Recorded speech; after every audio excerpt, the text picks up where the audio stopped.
Сәлем оқырман. Шахкерім жобадан кетті-кетпет деген сұрақтармен жүрген еді. Ал ендігі өзінің жауабын нақты айтқан болатын. Өзінің бұрынғы әріптесінен жылы сөздер жазғанын көріп, өзінің Instagram желісіне жүктеген болатын. Оқып көрейік, сезім бағы жобасымен мәңгілікке қоштастық. 8 жыл бұрын басталған үлкен сапар бүгін өз мәресіне жетті. Қалаулым сен бір болайық, сезім бағы жобаларының негізін қалаушылардың бірі, көрерменнің жүрегінен ерекше орын алған Шахкерім Керменов мырза енді бұл жобадан мәңгіге кетті. Жолыңыз болсын, Шаке, деді әріптесі. Әлиде өзінің бір жылы сөздерін айтты Шахкерімге. Жүрдіңіз-ау, жоба үшін жан беріп тым. Ойлы сөздер айттыңыз, әрленіп күн. Өз арнасын сап жүрген мықты азамат. Жолын жалғар Жәнібек Керменовтің. Рахмет, бауырым.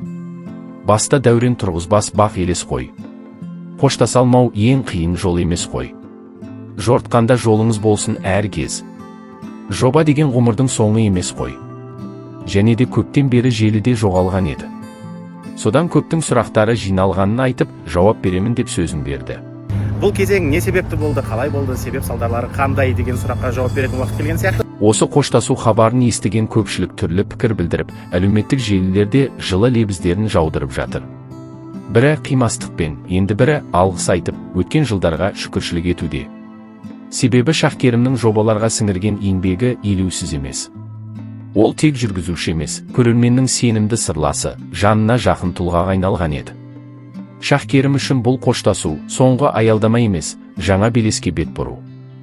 Алдағы уақытта қандай бағытта жүретіні әзірге белгісіз болса да, оның шығармашылығын бағалайтын жандар үмітпен күтуде.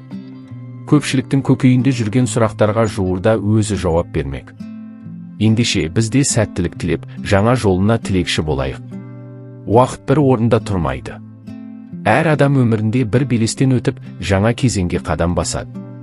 Шахкерім де өзін, шығармашылығын жаңа арнаға бұруды жөн көрген сыңайлы.